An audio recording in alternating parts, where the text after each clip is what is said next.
welcome to this episode of Figuring It Out at the Figure Studio. We're here today with Elton Dharry, who is a professional boxer.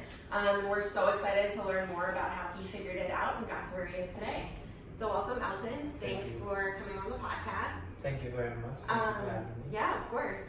So I want to just start by kind of throwing it out there. Can you tell us a little bit about yourself and where you are currently in your career? Well, first let me start where I was born. I was born in Leg 1, Guyana. I'm not sure how much of you would know where Leg 1 is, but I think a lot of the people who listen to the podcast are like, yeah, from Leg 1. I moved there in '99 and started boxing in 2002 as a youngster. And representing Guyana as an amateur fighter. And a long time ago, I made my professional debut. And so far, I'm doing pretty good. I'm currently ranked number 8 in the world. And, I have 6 professional titles, so that's pretty solid for a guy who came from Leg 1 and not knowing much about boxing. Yeah. How did you first get exposed to boxing? Well, my dad, he's a huge fan of boxing, even as a kid in Guyana.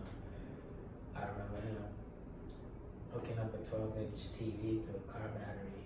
And a bunch of people would watch boxing, and I would want to watch wrestling.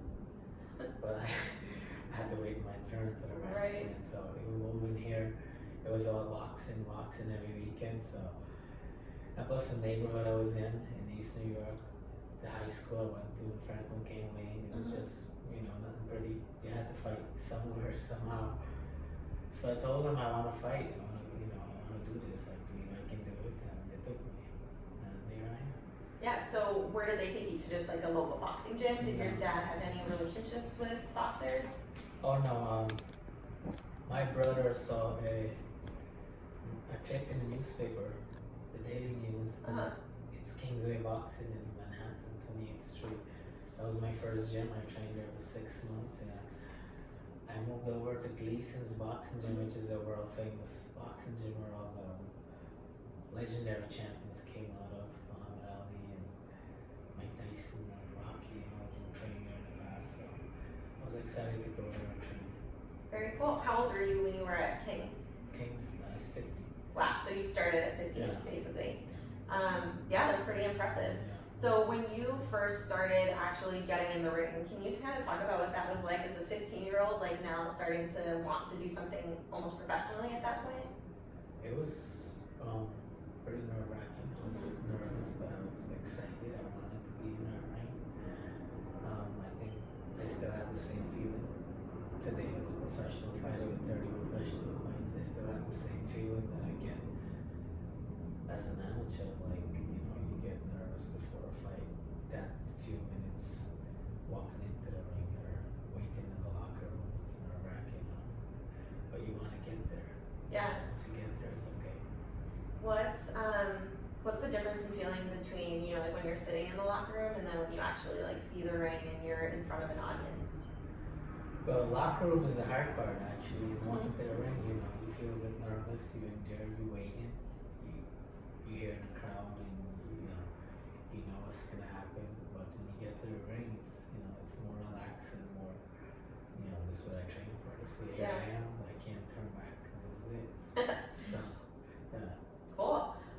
And so boxing is a solo sport, right? Like you're in the ring alone. It's you training your body and fighting your opponents. What is your team like? Like where do you get support from in doing this? Well, first that's one reason I love boxing, because it's solo sport. It's man to man. There's no team, no one to blame. You have your team of trainers and advisor outside your ring. They train you, prepare you the best they can, and you have to handle the rest when you step in the ring. So there ain't much they can do to help you. They just can give you advice that 1 minute break you get, and advise you what they see that I need to do, and that's it. Cool. So kind of going back to the beginning of when you first started boxing and first started training, what was that growth like? Like when did you kind of know that you were like leveling up and that you could do this long term? That started before I even went to boxing. Really? Yeah. Because I got into some street fights and I got rocked up with bare knuckles and I took them.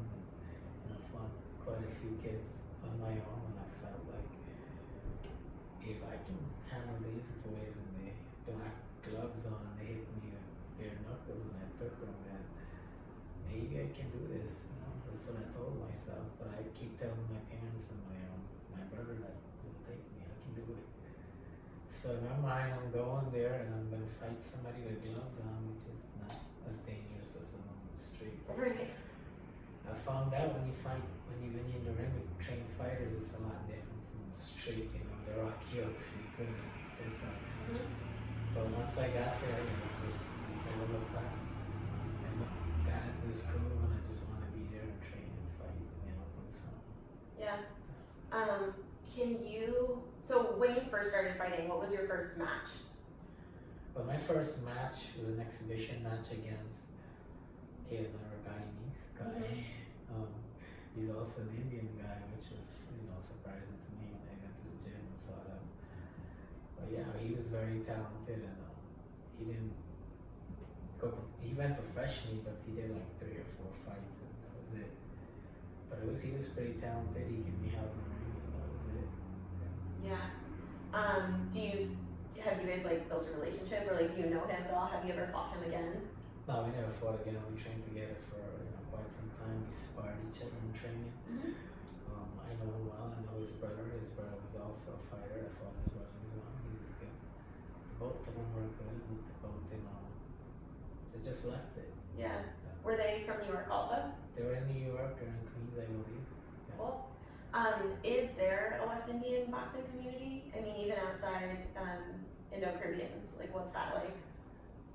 I don't think there's much in the Indo-Caribbean, but there is quite a few West Indian fighters out there. Quite a few Guyanese fighters out there, but not much Indo-Guyanese are fighting. Yeah. They're also talented, you know, produce, I think 4 or 5 world champions. Awesome. Who were you also looking up to when you first got started?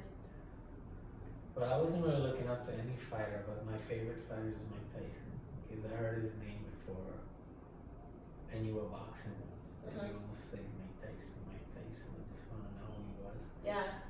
And when I moved here, I had an opportunity to watch him do some gym as a youngster. Very cool. Yeah. So what was that like actually being able to see one of your idols, it sounds like, in real life? Yeah, it was, you know, still to this day is my best day in Gleason's gym. I've seen just about every celebrity I want to see in Gleason's gym, but Mike Tyson, the day I saw him, like, I just couldn't believe it. I walked into the gym and I was young, and he was there, and there was so much people there, like the cameras and, you know, the crowd, and I just couldn't believe it was him. I'm like, shit, this is, you know, this is the name I heard before I even knew what boxing was. Was there like a particularly big crowd that day? Do you remember? Well, every time he's around, there's a big crowd. So. Yeah. Cool. So, kind of going more into just like what it takes to be a professional boxer. You know, you mentioned your team, like your supporters, your trainers, things like that. Sort of, who were the people that you started out with in terms of training? Like, how many trainers did you have, and what role did they play specifically? What does it take? It takes a lot. I started out, I'm not my first trainer, and the trainer that started me professionally, he died. But I have 3 trainers right now. I have my head trainer, my assistant, and a strength and conditioning trainer. You know, they push me very hard physically. There's a lot of, you know, training twice a day, many hours, 4 or 5 hours, 6 hours sometimes. You know, preparing for a 12-round fight, and pushing myself. But it's more mental. You know, you can prepare yourself as much as you want if you're not mentally fit. If you're not gonna have the mind for it, things get off them, so it's tough. Right. But you build your mental strength, you hire training as well. The more you train, the more confident you get, the more prepared you are mentally, physically. That's it. Yeah, I mean, this idea of mental strength is really interesting to me. What does that mean? You know, you mentioned confidence, but what else goes into building that mental strength? You gotta believe in you. You gotta, like, you know, there's gonna be time when people are gonna say negative things to you. There's gonna be people who are gonna go against you, that you bet that you're gonna lose, or say things that are gonna throw you off. You gotta stay strong, keep pushing. When things get rough, you just gotta keep going, keep going. You know, my last fight, it was more mental than anything, because I had torn ligament in my right hand, my right elbow 1 month before the fight, and I suck it up and I trained for a month with it, and I fought it down on one. So it was more mental for me. That fight was more of who I am mentally and physically, because I know that if I go halfway up here, then I'm gonna get cooked. Right. Yeah. Congrats on winning that match. Yeah. Thank you. Also, kind of talking about mental fitness, I guess.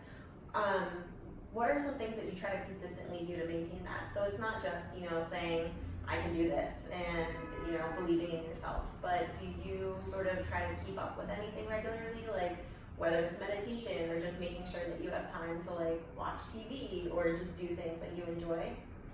Yeah, just be myself. You know, being yourself is one way. Not worry about what anyone think and feel.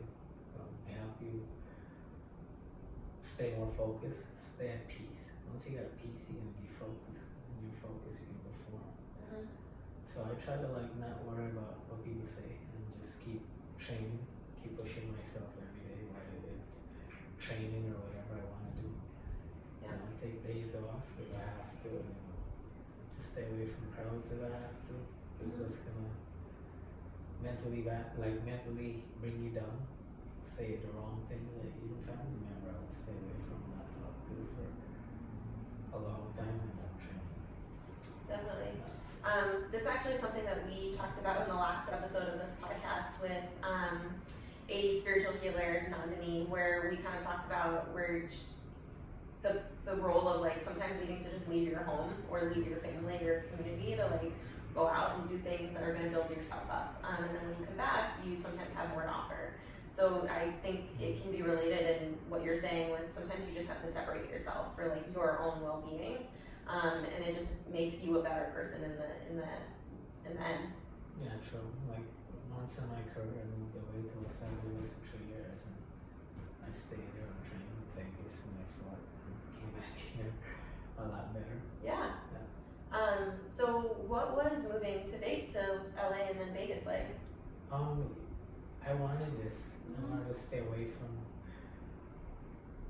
certain lifestyle, certain people, certain tone of people speaking. Pursue my career in fighting. It wasn't much here. You go around my community, there's nothing really I can get done because I feel like I was this outcast, is it? Am I using the right word? Yeah. So I just left and I just went away without knowing, you know, I told my family I'm going for 2 weeks because I have my great aunt here, but I'm on my plane ticket. Told me coming back in 2 weeks, but I went there with a plan. I ended up signing a 4-year contract out there. I came back 3 years later. That's awesome. Yeah. When you sign a contract to fight, right? Who do you sign a contract with? A management team or a promotion team. And is that through like an agency? You can have an agency, but you know, there's managers in boxing, that licensed manager just for boxing.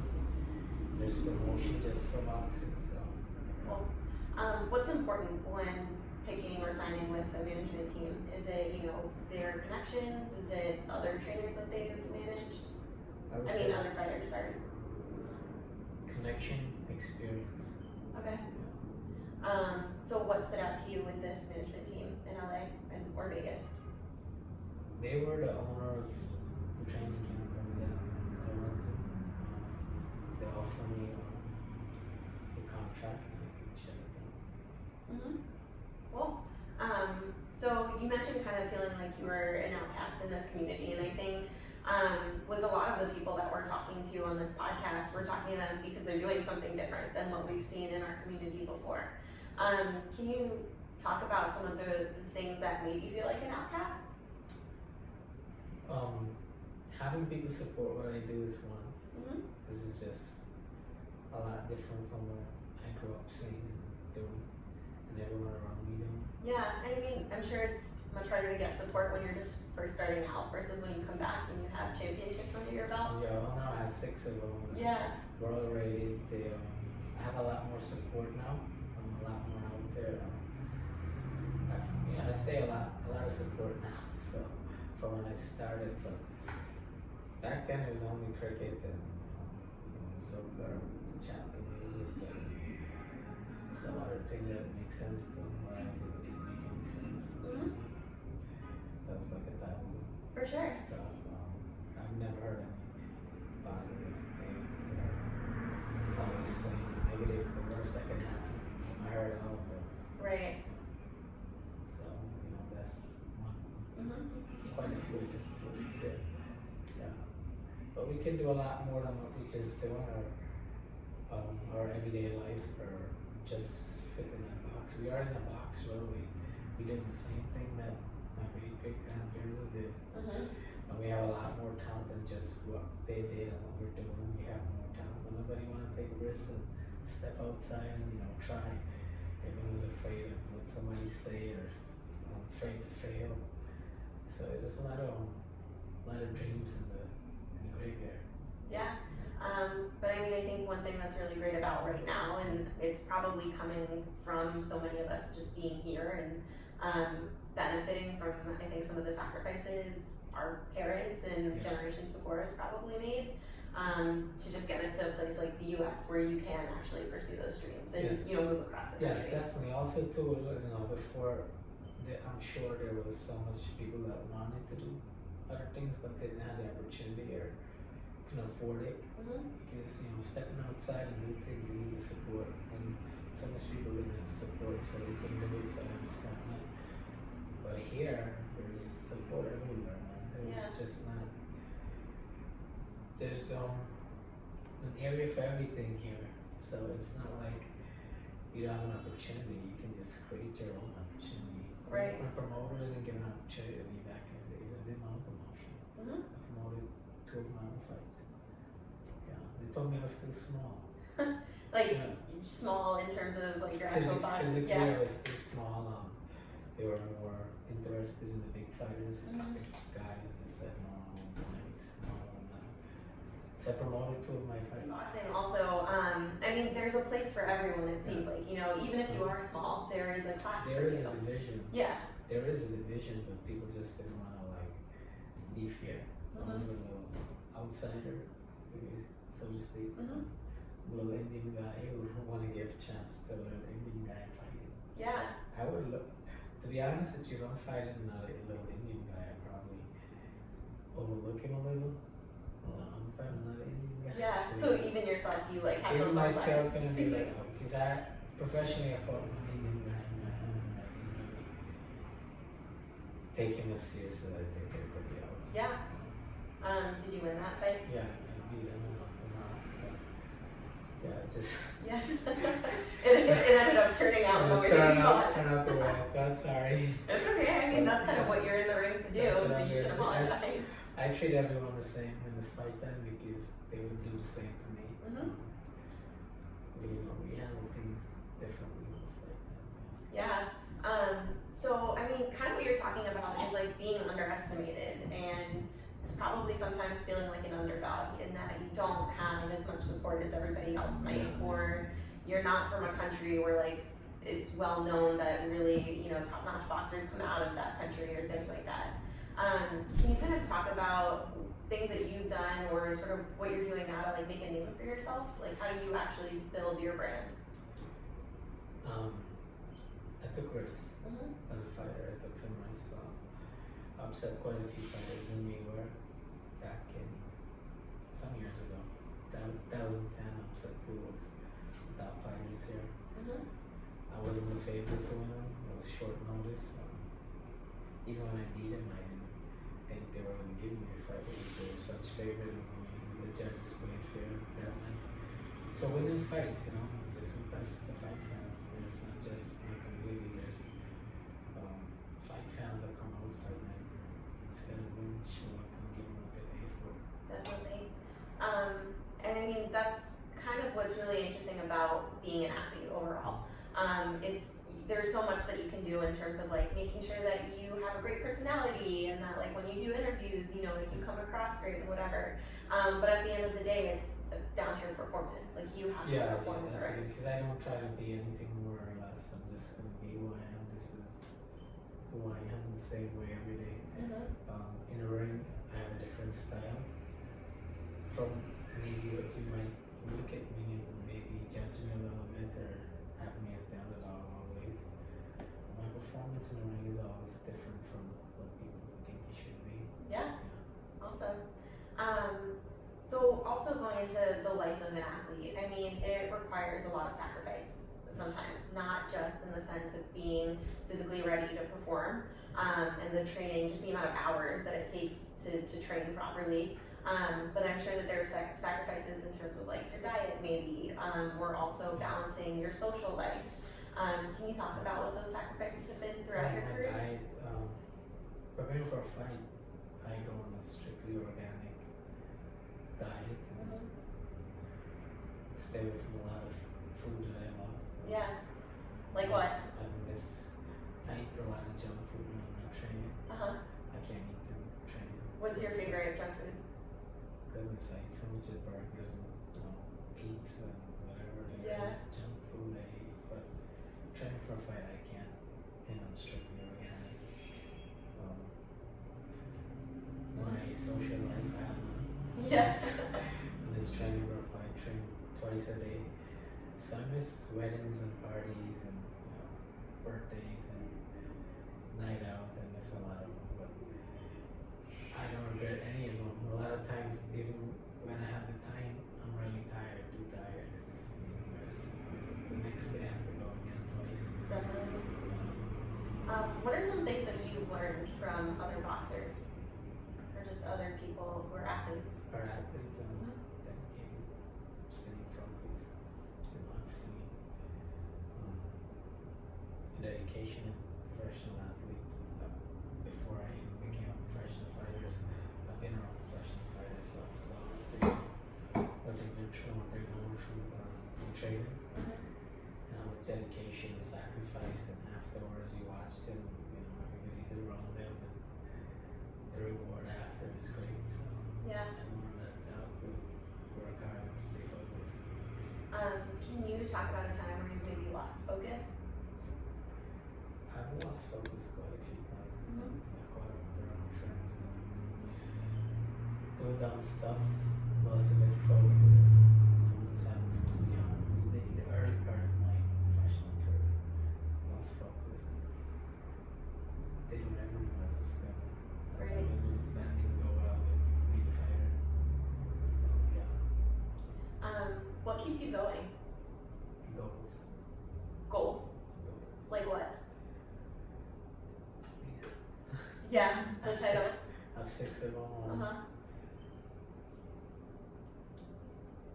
I hope to God I get to where I plan to go. I never speak of my goals, but knowing that I'm a little Indian guy in New Zealand, I didn't get an opportunity fairly like the rest of people around me. I pushed myself hard and I set high goals and I hope to do a lot. I'm gonna leave it there. I'm gonna get too personal. That's cool. One day I'll tell my entire story when I'm done. Yeah, let me know and we'll do another podcast around I'm it. done, but I have a lot of goals in fighting, not just, I don't ever care too much about how much fame, how much money, this crap. But I have goals as fighting. People overlook me, I'm a guy, and I'm gonna repeat that. So me as a fighter, I take it very seriously and continue to push myself and go as far as I can. And I believe that's the top of the top. Yeah. I'm already there. There's 800 fighters in the world. You have to be the top 15 contender in the world. I've been there for almost 5 years now. I'm number 8. That's amazing. So I'm closing the gap to where I want to be. Yeah. I mean, and it's okay to not share your goals. I think that's a sometimes common thing, but it's becoming more common, and that's important. And I think it has to do with focus.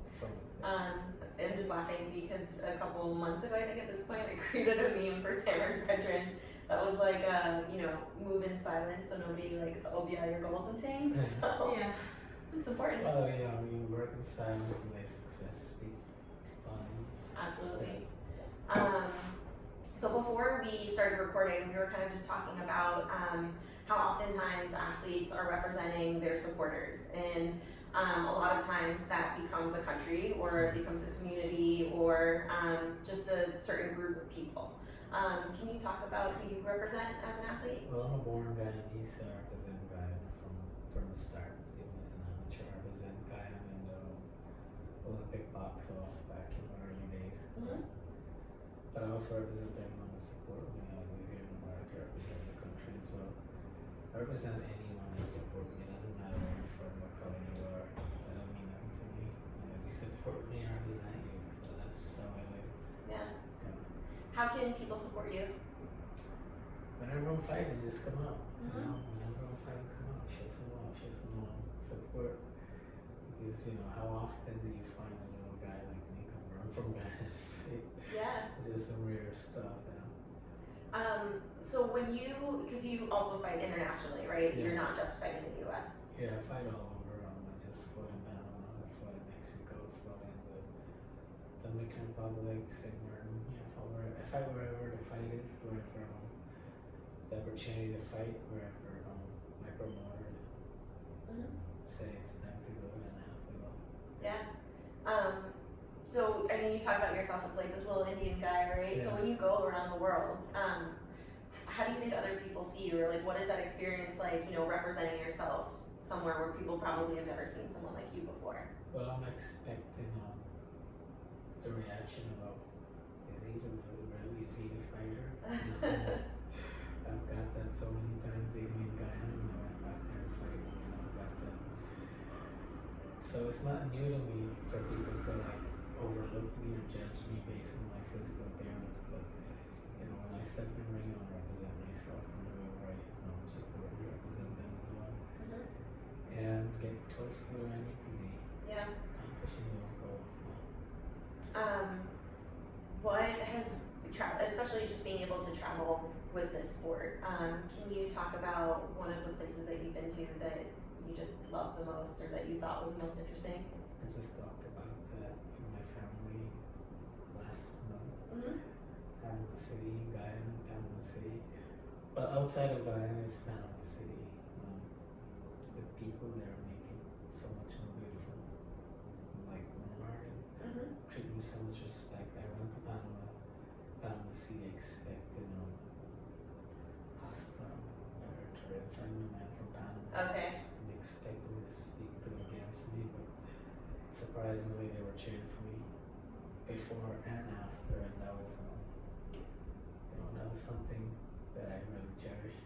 After the fight, they showed me a lot of respect, and I like that. I probably go back there and fight as well because my promoter loved it and he wanted me to be back there. Yeah. So yeah.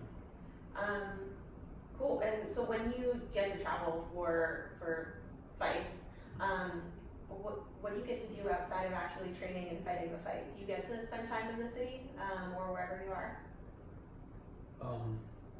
After the fight, I do pretty much whatever I want. But before a fight, I just train on maintain my focus, maintain my sharpness as a fighter, preparing for that night. Is just you don't really want to do anything other than stay focused and training after the fight. Whatever you want.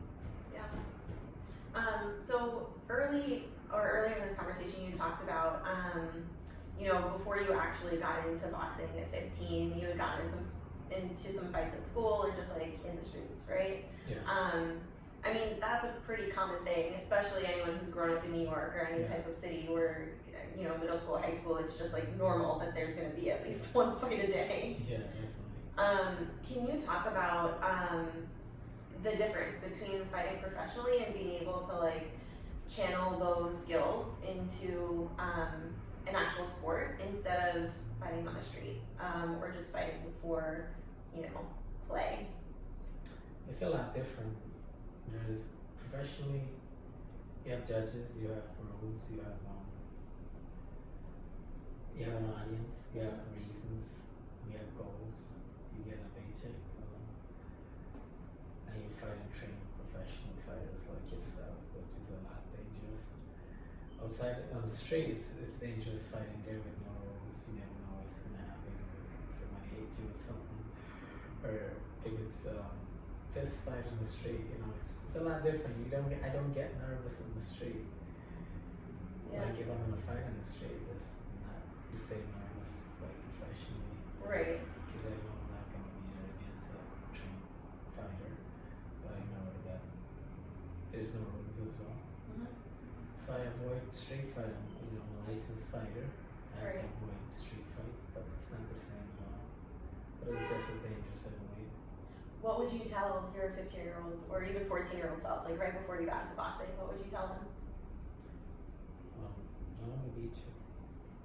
That's what I told myself. Mm-hmm. I just told myself I want to beat me, and Yeah. it's harder than you want to take a punch, and I can do this. I keep telling myself that. Today. To get myself pumped up, to maintain my focus and my confidence. Okay. You gotta believe in you and not believe in you. You gotta push yourself and no one's pushing you. Yeah. When people are not giving you opportunity, you gotta create your own. So what would you also then tell maybe someone in our community who's interested in getting into professional, either just any type of professional sport, but specifically boxing? You gotta wanna do it. It's all you, not the people around you, not what anyone say or think or feel. You just gotta be yourself and want it. And if you want it just enough, you're gonna work for it. It's not gonna be handed to you, so get out there and whatever your talent is, go get it. Forget what the world thinks do for you. Just work hard. What's one of the, so you've been boxing for essentially your entire career and your entire adult life. Yes. What's been one of the biggest lessons, outside of, just staying dedicated and being focused? Like, what are one of the life lessons that boxing has taught you? Respect. Mm-hmm. Respect, That is something I grew up doing, having. My parents taught me. Respect, stay humble. Because you can get humbled if you're not humble. Yeah. Life can humble you. Someone else could humble you. So, stay humble and respectful, you go far away. Mm-hmm. Awesome. And so you also, you're not constantly training or you're not constantly fighting. So what else do you do with your time? Like right now, I'm relaxing, doing therapy, but I'm also a fitness trainer part-time. That's it, maybe see family, travel. Yeah. What are some of your clients like? Like, who do you typically serve with as a fitness trainer? I train people that some people want to learn how to fight, some want to just know how to defend themselves, some want to lose weight, some want to look fit, some want to have abs, some want to have certain parts of the body look good. So that's what I do with them, help them build that confidence as well. Yeah. So, we talked about how one of the great parts about being a boxer is that it is a solo sport, that it's just about depending on yourself. But as a fitness trainer, you're, using your really unique skill set to help others and, not just help them like get into a physical place that they want to be at, but you're also helping them mentally. What was that like starting out as a fitness trainer? Like, how did you even learn how to communicate to somebody in that way? Well, everyone around me was doing mostly that after fighting now. But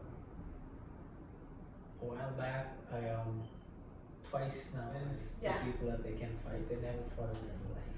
Wait, so you convinced two of the people that you were training? They actually fought amateur. Wow. One of them actually fought professionally twice. He's a dentist. Wow. He never put a pair of gloves on in his life. But he looked at me physically and he said, oh, he's a big guy. Yeah. And I convinced him that he could fight. Like, dude, you can do it. He liked the hype. He liked the crowd around him. He liked the hype. And people take a picture, buy a ticket. And I come around and DJ with him now. suing. Yeah. You know, like he liked that. So, how many like amateur fights has he done? He has done none. Okay. I actually was good with the commissioning guy, Yeah. and I talked him into it. I talked to the commission. God, they gotta look at this. I sold, say a lie. That he had a fighting background because they can't approve you to fight professionally. Hey, fake it till you make it. Yeah, so I got him a professional trainer to train him, and we got him a opponent with experience but not as good. Someone that he can handle, but he's professional. He's not good. He doesn't really train. He's probably out drinking and stuff. So he beat that guy and he kept going. He did like 1 or 2 more. That is awesome. And in Los Angeles, I convinced another guy that he can fight, and he did like 4 rounds to fight. Very cool. So I used that way of speaking to people to make them believe that they do it. Yeah, I mean, there's like a big. We're at the Figure Studio where I'm also a client here and I go to the classes, and working out and fitness is not just about the physical aspect. So much of it is the mental aspect and just working hard as a means to like better your self-esteem and be more confident in order to like feel that you can do something like that. Just believe it and you feel like you can do it, then you can do it. You just can't hold yourself back though. Yeah. Have you tried to get any of your other clients to start fighting? One guy, he wanted to do it. He went to my gym, he sparred. So he said he's gonna compete next year. Cool. So he's doing well so far. Do you work with any potential female fighters? I've worked with one female fighter, and she won 3 fights and lost 1. Yeah. Really cool. So now that you're like at this professional level, but you really started from the bottom and now you're here. What is that like? Like now looking at your clients who are going to the amateur space, does that make you like reflect at all on where you came from? Yeah, that's why I can advise them and I can push them because I know that feeling. I know why they're doing it. I know that feeling of wanting it, and I know what to tell them, how to work, how to train, what to rest, what's gonna happen. I don't know what's gonna happen, but what I expect to happen. Right. So yeah, the experience is an experience it, so I can relate to it. So I kind of want to go back to your career as a boxer, because I think we've talked about a lot of the positives and yes, some of the sacrifice that takes. But I also want to talk about some of the biggest challenges. Can you, outside of lacking support and needing to just sort of work your way up, what have been some of the hardest times in your career? I've had times when I was injured, wasn't given a chance to me. I had no contracts, no fights, no one couldn't afford proper training. My family would help me, but I would tell them, but this was happening. Yeah. Because they don't know much about fighting. But they would always support me when I needed it, but I was doing things on my own. So I wanted to make it on my own as well. But no one really gave it a fair chance to me. Yeah. But like I said, I took a risk. I was offered a fight. I took a risk, and I upset 2 fighters here in New York, and that's when things got right for me. Yeah, you turn around. Who do you turn to for like that emotional and mental support when you can't just rely on yourself? Goodness. I dealt with my own pain. That's what I did. I can't speak for anyone else. Everyone else do differently. Yeah. They have their own way of doing things, but I dealt with it. I sucked up. A few times I tried doing things that didn't work out, but I'll keep that a little bit to myself because it wasn't always the right things to do. It's not always going to be some, because when that day passed and gone, the problem was still there. Absolutely. Yeah, so I sucked it up and I dealt with it myself. Cool. And I mean, I think like one of the other things that has sort of come up in other episodes in this podcast is in our community, sometimes dealing with your feelings is not a common thing to do, especially as a man. You know, like it's not necessarily okay to like be sad or you know, like deal with a challenge that gets you down and not just like move on to the next thing immediately. Do you ever feel that pressure from the community to be a certain way, just as a male boxer? Well, I don't let the community decide for me. I decide what I want and what I want to be and how long I'm willing to do it and sacrifice and how much of myself I'm willing to give just for what I want. And I give my everything to it. I just let not even my family could decide for me. So I don't let the community, decide. The community need to know that I represent control of that. And yeah, that's it. You gotta be strong for you.